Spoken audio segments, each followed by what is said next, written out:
प्यारे बच्चों, विज्ञान विषय कक्षा 8 का पहला पाठ फसल उत्पादन एवं प्रबंधन कर रहे हैं और इसमें हम कर रहे थे कृषि पद्धतियां जो किसान अपनी फसल उत्पादित करने के लिए विभिन्न क्रियाकलाप करता है। तो उसके लिए हमने आपको 7 चरण बताए थे। पहला चरण था मिट्टी तैयार करना, दूसरी बुआई, तीसरी खाद व उर्वरक देना, चौथा सिंचाई, पांचवा खरपतवार से सुरक्षा, छठा कटाई और सातवां भंडारण। तो 6 हम कर चुके हैं और आज 7वां टॉपिक भंडारण करने जा रहे हैं। बेटा, किसान विभिन्न चरण अपनाता है और अपनी फसल उत्पादित करता है। अब मैंने आपको 6 चरण जो समझा दिए कि कटाई कर ली किसान ने और उसने अपनी फसल को हार्वेस्टिंग कर लिया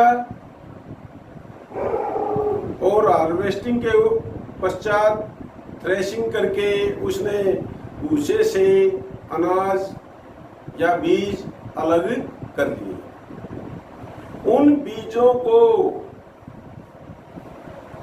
सुरक्षित रखने के लिए यानी उत्पादन का भंडारण एक महत्वपूर्ण कार्य है।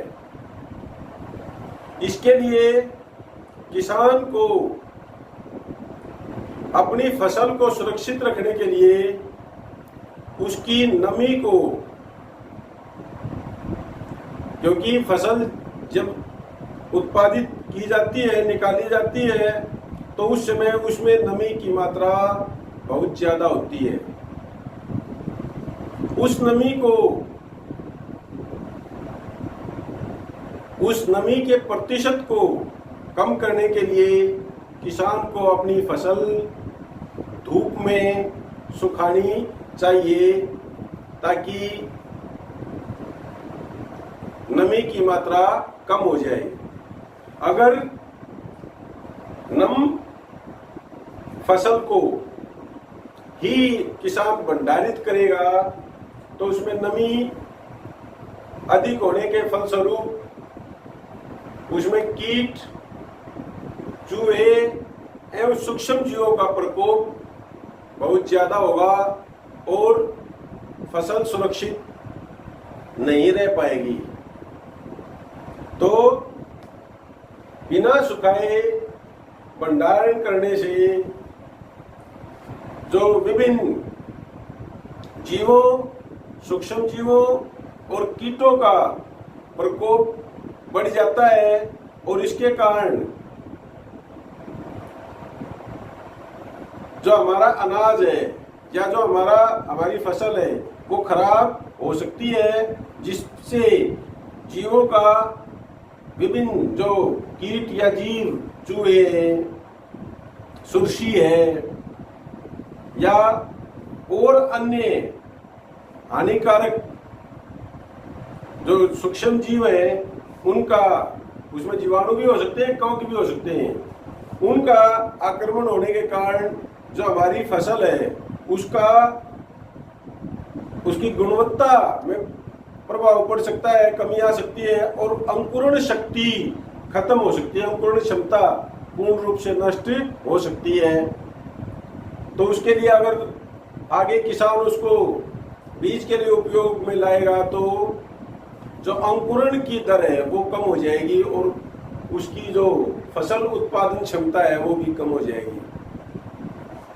तो जरूरी है कि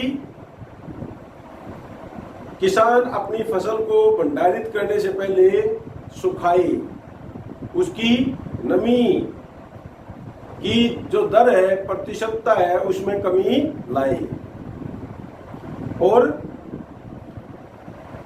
कीटों से, पीड़कों से, जीवाणुओं से और कवकों से फसल की सुरक्षा हो सके।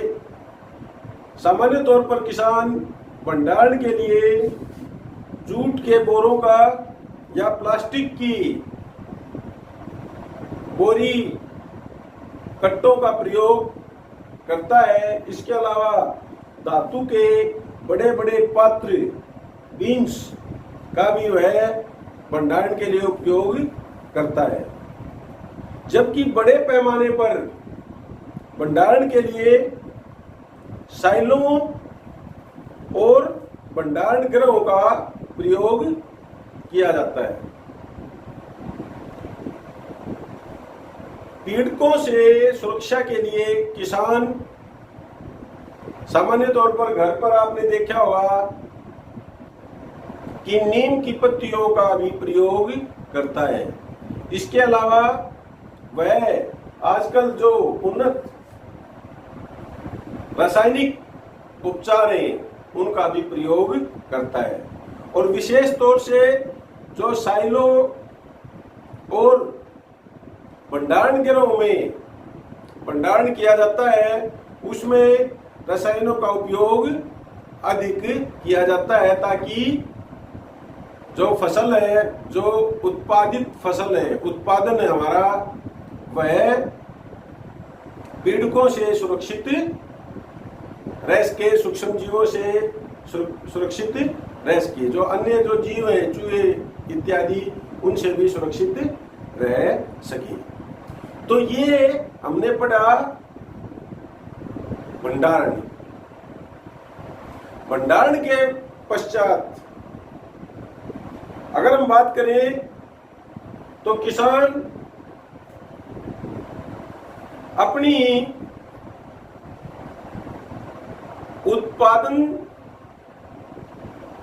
क्षमता कई तरह से पशुओं से भी प्राप्त करता है। यानी पशुओं को पालता है, पक्षियों को पालता है, जैसे मुर्गी या बत्तख, बटेर, पशुओं में गाय, भैंस, बकरी, सूअर, ये भी सम्मिलित हैं। इसके अलावा मछली पालन या मधुमक्खी पालन भी किसान करते हैं। तो पहले हमने पढ़ा वो पादपों पर केंद्रित था, और जो अभी मैंने आपको बताया वो प्राणी या जंतुओं पर केंद्रित उत्पाद है। अब बात आती है यहाँ कि भाई पशुपालन क्या है।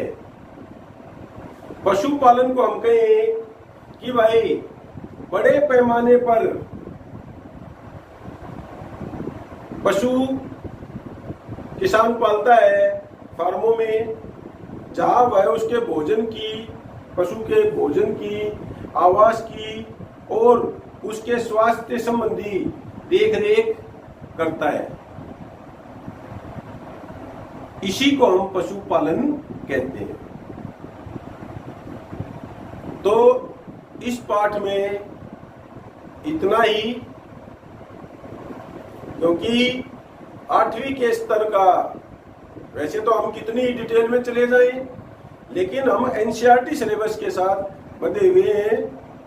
तो पशुपालन ही उसकी परिभाषा और थोड़ा बहुत क्या क्या पशुपालन में आता है भाई, मछली पालन, कुक्कुट पालन, पशुपालन, मधुमक्खी पालन, ये सारी चीजें कि किसान और क्या क्या क्रियाकलाप करता है।